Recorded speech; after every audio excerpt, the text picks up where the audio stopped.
আসসালামু আলাইকুম সুপ্রিয় দর্শক, আমি শাকিল আর আপনারা দেখছেন বিশ্ব বাংলা কৃষি, সর্বদা কৃষকের পাশে থাকে। সুপ্রিয় দর্শক, টমেটো অত্যন্ত পুষ্টিকর একটি সবজি, অ্যান্টিঅক্সিডেন্টে ভরপুর এবং এই টমেটো আপনারা খুব সহজেই টবে চাষ করতে পারবেন। আর আজকের এই ভিডিওতে দেখাবো কিভাবে টবে টমেটো চাষ করতে হয় সে সম্পর্কে বিস্তারিত, এবং এই টমেটো চাষ করতে গিয়ে অনেক সমস্যার সম্মুখীন হতে হয়, সেই সমস্যা কিভাবে দূর করতে হবে সেটাও আপনারা বিস্তারিত জানতে পারবেন আজকের এই ভিডিওতে। এজন্য অবশ্যই আপনারা এই ভিডিওটি শেষ পর্যন্ত দেখবেন। আর এই চ্যানেলে যদি আপনি নতুন হয়ে থাকেন তাহলে অবশ্যই চ্যানেলটি সাবস্ক্রাইব করবেন আর পাশের নোটিফিকেশন বেলটি অন করে দেবেন। তো চলুন সুপ্রিয় দর্শক, শুরু করা যাক। সুপ্রিয় দর্শক, টবে টমেটো চাষ করার জন্য এখানে আমি প্লাস্টিকের 10 ইঞ্চি একটি টব নিয়েছি। আপনারা 8 বা 10 ইঞ্চি টব নিয়ে নেবেন এবং এর ড্রেনেজটা খুব ভালো করতে হবে, এজন্য নিচে বালির একটা আস্তরণ দিয়ে দেবেন, তাহলে খুবই ভালো হবে। এরপরে মাটি তৈরি করবেন এবং আমি এখানে যে মাটি ব্যবহার করছি এই মাটিতে 50% জৈব সার এবং 40% মাটি আছে, আর 10% হাড়গোড়া শিংকুচি এবং নিমখোল আমি নিয়েছি। এরপর আমি এই উপাদানটিকে খুব ভালোভাবে মিশিয়ে তারপরে এই টবটিকে ভরাট করে দিচ্ছি। আপনারাও এই উপাদানগুলি ব্যবহার করবেন। আর এই উপাদান যদি না থাকে তাহলে আপনারা যে কোনো জৈব সার 50% নেবেন এবং 50% সাধারণ মাটি ব্যবহার করবেন, তাতেই আপনি টমেটো গাছ খুব ভালো করতে পারবেন। টবটি ভরাট করার পরে চারা রোপণ করতে হবে এবং আপনারা টমেটোর বীজ থেকে চারা উৎপাদন করতে পারেন বা বাজার থেকে টমেটোর চারা সংগ্রহ করতে পারেন। আমি এখানে বীজ থেকে চারা উৎপাদন করেছিলাম আর এই চারা একটু বড় হয়ে গেছে, এই চারাটি আমি রোপণ করে দেব এই টবে। আপনারা এই টমেটো ছাদ বাগানে বা ব্যালকনিতে খুব সহজেই চাষ করতে পারবেন। যেখানে সামান্য রোদ পৌঁছায় সেখানে আপনারা খুব সহজেই টমেটো উৎপাদন করতে পারবেন। চারাটি রোপণ করার 15 দিন পরের অবস্থা আপনাদের সামনে। গাছটির খুব ভালো গ্রোথ নিচ্ছে এবং এই চারাটি একটু বেঁকে গেছে, এজন্য সোজা করে এই চারাটিকে বেঁধে দিতে হবে। আর এখান থেকে ইতিমধ্যে শিকড় ছাড়তে শুরু করেছে। সুপ্রিয় দর্শক, টমেটো গাছের যে সাকার হয় সেগুলিকে কেটে আপনারা নতুন চারা তৈরি করতে পারবেন। আর কিভাবে চারা তৈরি করতে হয় সেটা দেখার জন্য আই বাটনে ক্লিক করুন, ভিডিওটি পেয়ে যাবেন। সুপ্রিয় দর্শক, টমেটো গাছে ধস লাগা সমস্যা প্রচুর দেখা দেয়, এজন্য আপনারা যে কোনো একটি ছত্রাকনাশক টবের মাটিতে প্রয়োগ করবেন আর এই সমস্যাটা দেখা দেবে না। সুপ্রিয় দর্শক, চারা রোপণ করার 1 মাস পরের অবস্থা, এই গাছে ফুল চলে এসেছে আর এই সময় সার প্রয়োগ করতে হবে। আর এই সময় আপনারা ভুলেও গোবর সার বা নাইট্রোজেন যুক্ত সার প্রয়োগ করবেন না, তাহলে ফলন ভালো হবে না। এই সময় আপনারা পটাশযুক্ত সার প্রয়োগ করবেন এবং কলার খোসা পচিয়ে সেটাকে গাছের গোড়ায় প্রয়োগ করতে পারেন, খুব ভালো রেজাল্ট পেয়ে যাবেন। 35 দিনে ফুল থেকে ফলে পরিণত হওয়া শুরু হয়ে গেছে এবং এখানে যে ভ্যারাইটির টমেটো গাছ আমি রোপণ করেছি এটা চেরি টমেটো এবং এই টমেটোটি খেতে অত্যন্ত মিষ্টি হয় আর এটাকে স্যালাড হিসেবে ব্যবহার করা হয়। আর আপনার ছাদ বাগানে বা টবে আপনারা খুব সহজেই এই টমেটো চাষ করতে পারবেন। অনলাইন থেকে আপনারা এই টমেটোর বীজ সংগ্রহ করতে পারেন, আমি ডিসক্রিপশন বক্সে লিংক দিয়ে দেব, সেখান থেকে আপনারা খুব সহজেই এই বীজ সংগ্রহ করতে পারবেন। টমেটো গাছে সার ব্যবস্থাপনা, চারা রোপণ করার 15 দিন পর আপনারা NPK 15-15-15 সার প্রয়োগ করবেন। আর যদি জৈব সার প্রয়োগ করতে চান তাহলে আপনারা কলার খোসা, চা পাতা এবং সরিষার খোল সমান মাপে 3টি উপাদান নিয়ে নিতে হবে। তারপর তাতে সামান্য পরিমাণ পানি প্রয়োগ করে 7 থেকে 10 দিনের জন্য রেখে দিতে হবে, তারপরে গাছে প্রয়োগ করতে হবে, তাহলে খুব ভালো রেজাল্ট পাওয়া যাবে, প্রচুর পরিমাণে ফলন আপনারা পাবেন।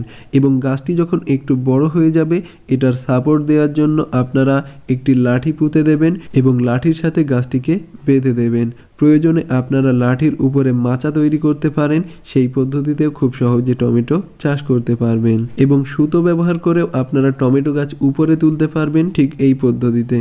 নিচে কোনো একটা বস্তুর সাথে সুতোটিকে বেঁধে নিতে হবে। সুতোটা বেঁধে নেওয়ার পর টমেটো গাছে পেঁচিয়ে সেটাকে উপরে কোনো বস্তুর সাথে বেঁধে দিতে হবে, তাহলে টমেটো গাছটা সাপোর্ট পেয়ে যাবে এবং প্রচুর পরিমাণে ফলন অবশ্যই হবে। আপনারা এই ভিডিওর শেষে অবশ্যই রেজাল্টটা দেখতে পাবেন। আমি এই সুতোটিকে বেঁধে দিয়েছি, এবার আপনারা দেখতে পাবেন গাছটি কিভাবে সাপোর্ট পেয়েছে। আর এই পদ্ধতিতে আপনারা প্রচুর পরিমাণে ফলন পেতে পারবেন। প্রয়োজনে আপনারা 2 থেকে 3টি সুতো ব্যবহার করতে পারেন, কারণ উপরে যাওয়ার পর টমেটো গাছ ঝাঁকড়া হয়ে যায় আর সে সময় 2-3টি সুতো আপনারা ব্যবহার করবেন, না হলে ফলের ভারে গাছটি ভেঙে যেতে পারে। সুপ্রিয় দর্শক, এই সময় আমার টমেটো গাছে প্রচুর পরিমাণে ফলন হওয়া স্টার্ট হয়ে গেছে। আর এই সময় গাছকে অবশ্যই মাইক্রো নিউট্রিয়েন্ট দিতে হবে। আপনারা জৈব এবং রাসায়নিক পদ্ধতিতে এই মাইক্রো নিউট্রিয়েন্টের চাহিদা পূরণ করতে পারবেন। রাসায়নিক যদি প্রয়োগ করতে চান তাহলে আপনারা সার কীটনাশকের দোকানে যাওয়ার পর জিজ্ঞাসা করবেন, আপনাদেরকে মাইক্রো নিউট্রিয়েন্ট দিয়ে দেবে। আর যদি জৈব পদ্ধতিতে মাইক্রো নিউট্রিয়েন্টের চাহিদা পূরণ করতে চান তাহলে পেঁয়াজের খোসা পানিতে 3 দিন ভিজিয়ে গাছে প্রয়োগ করবেন। সুপ্রিয় দর্শক, টমেটো গাছে সবচেয়ে আক্রমণ করে সাদামাছি। আর এই সাদামাছি দমন করার জন্য আপনারা রাসায়নিক পদ্ধতি অ্যাপ্লাই করলে ইমিডাক্লোরোপিড জাতীয় কীটনাশক স্প্রে করবেন। আর যদি জৈব পদ্ধতিতে আপনি এই সমস্যার সমাধান করতে চান তাহলে নিয়মিত অর্থাৎ 7 দিন বা 10 দিন অন্তর অন্তর আপনারা টমেটো গাছে নিম তেল স্প্রে করবেন, তাহলেই এই সমস্যা আর দেখা দেবে না। আর এটা স্প্রে করলে আপনার গাছে প্রচুর পরিমাণে ফলন হবে। সুপ্রিয় দর্শক, ফুল দেখার পর যদি আপনি প্রচুর পরিমাণে ফলন ধরাতে চান তাহলে প্ল্যান্ট গ্রোথ রেগুলেটর আপনারা গাছে স্প্রে করতে পারেন। গাছের গ্রোথটা ঠিকঠাক থাকবে এবং প্রচুর পরিমাণে ফলন হবে, সব ফুল থেকেই ফলে পরিণত হবে। আর সার হিসেবে টমেটো গাছে সরিষার খোল খুবই কার্যকরী। এই জন্য আপনারা সরিষার খোল ডাস্ট তৈরি করে নিয়ে তারপরেও গাছে প্রয়োগ করতে পারবেন।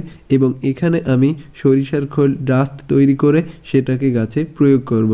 10 ইঞ্চি টবের জন্য আপনারা 2 টেবিল চামচ সরিষার খোল প্রয়োগ করবেন এবং সপ্তাহে বা 10 দিন অন্তর অন্তর একবার করে সরিষার খোল ভেজানো পচা পানি আপনারা গাছে প্রয়োগ করবেন।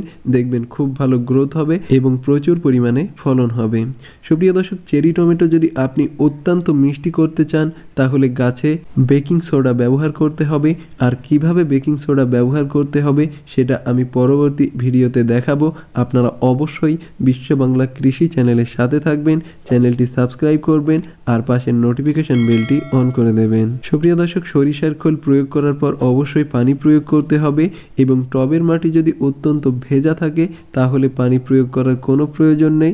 আর যদি শুকনা থাকে অবশ্যই আপনারা পানি প্রয়োগ করবেন। সুপ্রিয় দর্শক, একটি চেরি টমেটো গাছ একটা ফ্যামিলির জন্য যথেষ্ট, কারণ এটাতে অত্যন্ত ফলন হয় আর প্রচুর পরিমাণে এর ধরন।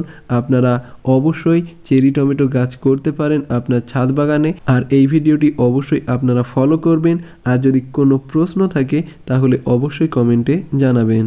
আর গাছে যখন প্রচুর পরিমাণে ফুল দেখা দেবে তখন নিচের যে পাতা থাকবে সেই পাতাগুলিকে আপনারা কেটে দেবেন এবং পাতার গোড়া থেকে নতুন যে ডাল বার হয় সেগুলিকেও আপনারা কেটে ফেলে দেবেন। এটা অবশ্য 1 থেকে 1.5 ফুট উপর পর্যন্তই আপনারা কেটে ফেলবেন। আর তার উপরে যদি থাকে তাহলে কাটার কোনো প্রয়োজন নেই, তাতেও প্রচুর পরিমাণে আপনারা ফলন পাবেন। এইবার অপেক্ষার পালা, কখন এই ফলগুলি পাকবে এবং এর টেস্ট আমি গ্রহণ করব।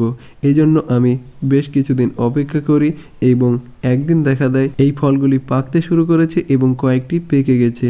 এবার এই ফলটি সংগ্রহ করে আমি টেস্ট করে দেখলাম প্রচুর পরিমাণে মিষ্টি এবং এটা অত্যন্ত সুন্দর। আমি প্রতি বছরে টবে একটা করে এই চেরি টমেটোর গাছ করব ইনশাআল্লাহ। আপনারা ছাদে বা টবে চেরি টমেটো গাছ করতে পারেন, খুব সহজেই এটি হয় আর প্রচুর পরিমাণে এর ফলন, পরিচর্যা তেমন একটা লাগে না। সুপ্রিয় দর্শক, এতে শুধুমাত্র সাদামাছির আক্রমণ বেশি দেখা দেয়। আর সাদামাছির আক্রমণের জন্য আপনারা ইমিডাক্লোরোপিড জাতীয় কীটনাশক প্রয়োগ করবেন। আর যদি নিয়মিত নিম তেল স্প্রে করেন তাহলে কোনো কিছু প্রয়োগ করার প্রয়োজন নেই। এরপর আমার কাছে দেখলাম প্রচুর পরিমাণে চেরি টমেটো পেকে গেছে এবং এই ফলগুলিকে আমি এখন হারভেস্ট করে নেব।